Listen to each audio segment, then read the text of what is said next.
Okay, 9:30, everybody, and you have just 2 weeks left to catch Dakar 2000, a very intense spy thriller now playing at New York City Center. Here's a look. You are not allowed to reallocate State Department resources without approval. The choice to either make my house into a fortress or help some women. Make a community garden. Guess which one I'm gonna choose? All right, and we are joined by two incredible actors from the new play, Abubakr Ali and Mia Barron. So great to have you both here. Good to see you. Thank you Good to see you. us. Welcome to the show. So Dakar 2000, tell us a little bit about the play, first of all. It's a spy thriller, a two-person play that's also an amazing, unusual hybrid because it's also a coming-of-age story, a little bit of a May-December romance, a little bit of a thriller. Wow. It's a great and crazy, strange mix. Okay. Wow, that's I like wide-ranging. that. Crazy, Yes. strange mix. And you kind of alluded to it, your characters are an unlikely pairing, right? Yeah, I would say, her character is like this very well put together, State Department person. Glad you think I'm well put together. Yeah, seemingly so. And my character is a little bit, of a mess who's just trying to figure out his life and, find purpose in this wild world. So what is the dynamic between the two of you?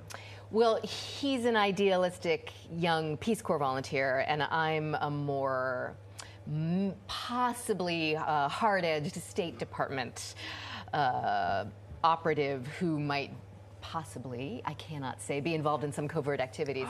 So there's a power dynamic, and a lot of the dynamic is who's lying to who and who's manipulating who. Okay. A little bit of mystery. And, for those who are in the know of theater world, right? Like shows usually do previews before they open. Your show did things and during the preview time they would make changes. Your show did things a little bit differently, right? So kind of explain what exactly. Or are you talking about here. the rewriting process? Yes. It's true. Dakar 2000, we do things differently. Yeah, I like that. Very wide-ranging. Yeah, we got to watch Rajiv Joseph, who's our playwright, who's incredible, work through the play and find his way through the play, through rewrites and through changes in conversation with us, conversation with the audience, in conversation with our director, May Adralis. But while you guys were in front of people. In front of people. No, it is true. I mean, he's a brilliant writer, and we had the crazy joy of watching him develop the play. Yeah. And he was rewriting through previews in audiences. They had to make an announcement, before the play and say, oh, we got new pages today. And it was exciting. It was hard, but it was exciting, I have to say. Wow. How did you deal with that, though? I mean, last-minute changes like that? I mean, I think the nerves just to begin are We are professionals. We are very good at what we do. I say that in the play. I say I am very good at my job. I had to keep trying to tell that to myself as. Now we're in a rhythm, and now the script is set. But it was scary. But it was a test of, I would say, our bond together. I would say it forged a different kind of bond between us and trust. Yeah. Every show, we literally right before the show, we go up to each other and we go, "I got you." Yeah, And we just, hug it out. Yeah. I It's love true. that. It's true. That's what we say every Yeah, morning. exactly. Yeah, Because I got you. That's right. You saw what happened just now. We had to run over here with a blink of an eye. Right? Yeah. That's live theater, live television. Your show takes place on the eve of Y2K. Yep. Which, of course, everybody was like, "This is doom and gloom. It's the end of the world." So when you could go back then. What were you thinking on the eve of Y2K?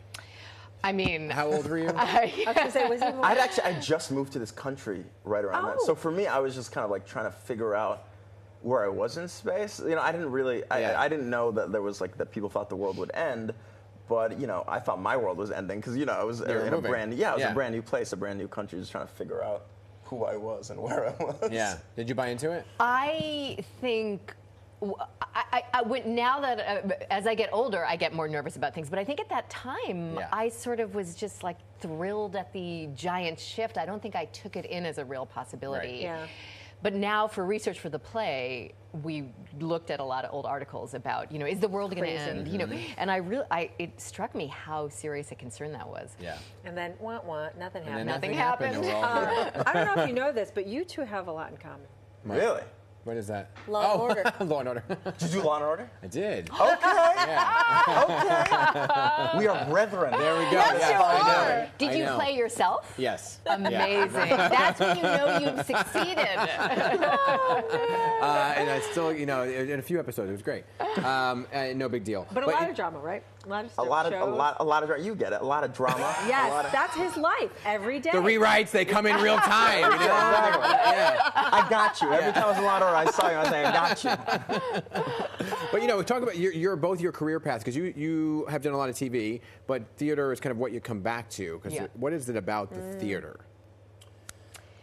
I think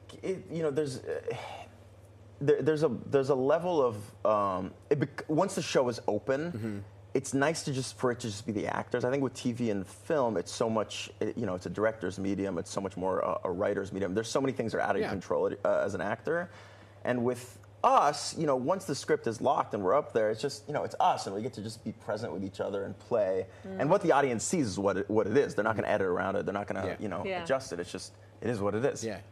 You also get to use so much of yourself as an actor developing a play, because you're part of you have to understand the whole thing. Yes. You have to understand where you're headed and what you're doing.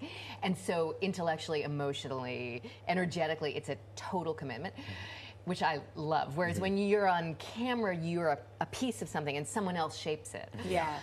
So I love the fullness of it.